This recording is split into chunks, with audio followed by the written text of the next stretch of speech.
serve as mentors and volunteers within this building. Some of them have entrepreneurial skills. They come in and they actually work with the students. We have community meetings in the building. We have parent meetings so that we feel that we're really part of the community now. So what we're seeing here clearly is a breakdown of the walls that used to separate these institutions we call schools from their surrounding community. And they become permeable, and the folks in the community are in and out of the school, and the folks in the school are in and out of the community. And in fact, the young people are coming back into the community as contributors to civic life and to economic life, and feeling like they're not useless, right? Like they haven't got anything at all to contribute. It's probably the worst thing we do to young people. So this is a way to invite them back in and say, you know, we've got all kinds of confidence that you are a community builder too, right? And if the school then is one example of a treasure chest, if you open it up and look inside and you can see all that stuff in there, we're beginning now to work with communities across the United States who are looking at all of the other institutions, the parks and the libraries and the community colleges and the police and the hospitals, and opening up the lid on those too, and looking in there and finding what's there to contribute to community building. And again, we've asked our colleagues here in the studio to think about their own experience with some institutions that they're familiar with, and think about them as treasure chests, and what sort of began brainstorming a little bit ahead of time about some ideas that folks had about how institutions in their communities can contribute their own treasures. And Barbara, you were thinking about one. Yeah, I actually know a community college that has opened up their auditoriums and their gyms to let students come in and use them from the high schools, which is great because usually the high schools don't have the resources. And they also allow their college students to get college credit to go out and do work in the community. Yes, yes. The whole movement towards service learning and towards bringing young people back in that you're involved in and lots of us are involved in, it's so incredibly exciting. Right? We really have to, it's in a sense ironic that we have to organize ourselves to do that these days, right? We should sort of take it for granted, but we do have to organize ourselves to do it. And it's awfully exciting that it is happening. Rick, you were thinking about business. Yeah, I'm actually familiar with a few local businesses here that offer the talents of their employees through either volunteering at local charities or mentoring teens, and actually starting youth apprenticeship programs to involve high school students in training programs, and actually even donating products that they would normally sell. Absolutely. That's very exciting. I mean, again, business folks in a local community feel, I think, that they want to be part of the community building action as well. And when they're asked, not just to contribute money, but to be more creative about what they've got to offer the community, they get excited as well. Well, just to refer then, Ramona, once more to the building communities from the inside out, the pages from about 171 to 275 are filled with stories about communities reconnecting with their local institutions and finding in them all kinds of treasures. Mm-hmm.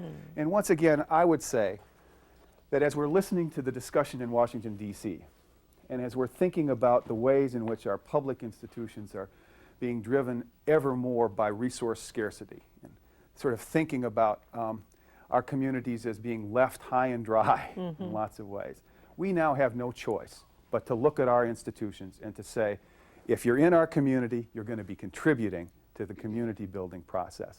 Why don't you think about the associations that you belong to, and then think about the relationships that those associations have with other associations? What is the connection, right? And if yours aren't connected, then a question is, how can new connections and relationships be made? Mm-hmm. On the other side of it, however, has to do with the potential relationships. And here the question is, if you thought about a community goal, what would your association need to do with other associations to deal with that community's goal?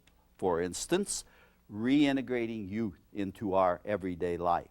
What would the table look like if it were set with associations that were ready to say to the young people in our society, come on in, we need you? And then the second assignment has to do with another chart, which isn't in your book, but you can use the associational one just as well. And it says about your institutions, think about the institutions in your community, identify them, and then take one of them and think about what that institution has as treasures inside. and identify the treasures. Take a hospital, for instance. The hospital we have found is just a rich treasure chest. What does it have inside? And then the second question is, how could what it has be used in our community to make our visions come true and our possibilities grow? So what we're asking, in a way, is for you to do a first step toward identifying your associations, identifying your institutions, and then thinking about each as an asset and trying to identify how they can begin to become much more effective resources in building your community from the inside out.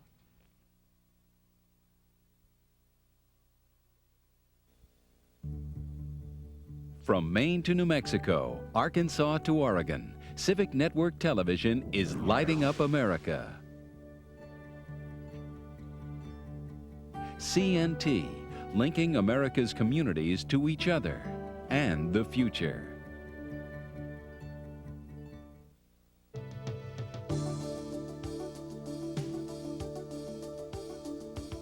Live from Washington, D.C., Civic Network Television brings you Mobilizing Community Assets. Let's review where we've been. We have looked at 3 basic community assets. The first is the gifts and capacities of individuals. The second is the central asset that takes individual capacities and magnifies them, and that's associations of citizens, where people are acting as citizens not for pay. And the third is local institutions, where people are paid for their work, but if they are community serving institutions, we have learned that what they do is they operate as support for community and are under control of the community. Now, we want today to try to cover 3 more vital topics if we're going to be able to understand, I think, the whole picture. The first thing we want to review is the nature of a local neighborhood economy, because throughout all of these relationships, there are dollars. There is a flow of money. And we want to look at how the money can be understood as an asset in the locality. Then the second thing we want to ask is, well, if we understand these 3 assets and the economy that underlays it, then how do we develop a working community plan that integrates all of these, multiplies all of them, so the community can grow and grow in its own vision? And then finally, we want to think for a while about how outside institutions, perhaps that have money, are going to be able to support rather than direct, build rather than command local communities. So those are the 3 topics we want to address today. And we're going to start with the neighborhood economy. So Jode, why don't you start us off? Well, let me start, John, by just saying a couple of things about what it is we mean by a neighborhood economy, because I think a neighborhood is not usually the place that people think about sort of economic realities. We think about national economies, or sometimes regional economies, sometimes international economies, particularly these days. But I think what we want to remind each other of tonight is that, in fact, there is something like a community economy, where in fact the dollars come into communities and then begin to circulate. In lots of the communities we've been working in, the problem is that the dollars come in and they leave immediately. They don't multiply. But here we have a community where, in fact, when Al gets his paycheck, what happens immediately is that he hires his neighbor Bob to fix his roof, right? So Bob gets a little bit of the action. And then what happens next is that Bob buys his nails at Dorothy's Hardware down the block, and the dollar does another piece of work in the neighborhood. And then Dorothy takes her family to Luigi's, another neighbor, for pizza, so that the dollar does another piece of work in the neighborhood. After that, Luigi pays Stan's scavenger service to clean up the empty pizza boxes out of the alley. And then finally, I think Stan's scavenger service hires Al's daughter, Cookie, to keep the books. So this is a little graphic done by some friends of ours about an old Italian neighborhood where, in fact, the dollar doesn't come in and leave, be spent elsewhere, but it circulates and it multiplies, and it has effects on multiple families and multiple businesses and workers in that neighborhood. And I think that that's the kind of neighborhood, the understanding of the neighborhood economy that we want to be talking about here. So that when we're thinking about the economy, we're thinking then about how do you see everything that is in this neighborhood through economic lenses and start thinking about the income of the individuals and their potential to spend that income in the neighborhood, the clout of the combined citizens associations, and the economic impact of the local institutions. So we want to walk back through this map, this time thinking about dollar signs all the way through it for a little while. John, do you want to do that? Start us out with the individuals and associations once again? Great. When we think about individuals, you'll remember that we were also saying that you could inventory the gifts and the skills and the capacities of individuals, and there is in the guide a tool, a capacity inventory. And that capacity inventory has been used economically in two ways: to interview individuals to find out about what kinds of skills and abilities they have. There's a wonderful list of all kinds of skills and abilities. And any of those potentially can be contributed to the community, but they can also be the basis for people to begin to enter the market, to sell their skills and abilities. And incidentally, if you have a clear idea of all the skills of people in a neighborhood and what they might represent economically, then we think what begins to happen is people see that they need to have a community connection system, like a brokerage operation, and where we are understanding who needs what and who would be interested in paying for it. So that's how a capacity inventory of an individual's skills can be used to build the economy.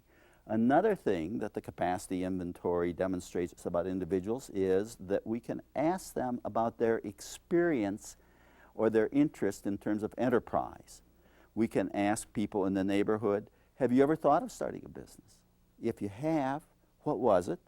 And then a critical question, but if you haven't done it, why? And so another kind of community building initiative is to answer the why. What was in the way? So community development at the most basic level in terms of the economy is often getting the barriers out of the way of people with an enterprising idea. Now, there are other people in the neighborhood who can be inventoried who are selling something, making something. So they've entered the market. They're just an individual. But there the question is, what would help you to sell more to more people? And there, community economic development means the assistance necessary to broaden that person's participation in the market. So we can inventory skills and enterprise experience. And then we can inventory a third thing that individuals have, and that is that people spend money. And we have seen in several communities how there has been an effort to ask people in the neighborhood, what do you buy? And can you tell us in general how much you spend on that and where do you buy it? That information is critical information for people who want to start new enterprises. For instance, in Chicago, we know that in a public housing residence, such an inventory was done, and they found out that the people there buy enough children's clothing to actually support two children's clothing stores, but unfortunately they weren't in the neighborhood, so people were going long distances in order to buy their clothes. So it's an opportunity that can be inventoried in terms of the expenditures of individuals. So that's how the economy can be understood in terms of the gifts of individuals. Now, how can associations connect to the local economy? If you'll look in Building Communities from the Inside Out, on pages 361 through 366, you'll see the description of a neighborhood investment trust. And this is the design for a group of associations to begin to take the leadership in their neighborhoods for the development of a local investment fund, so that the churches and the clubs and the organizations each begin to contribute some money to an economic development fund.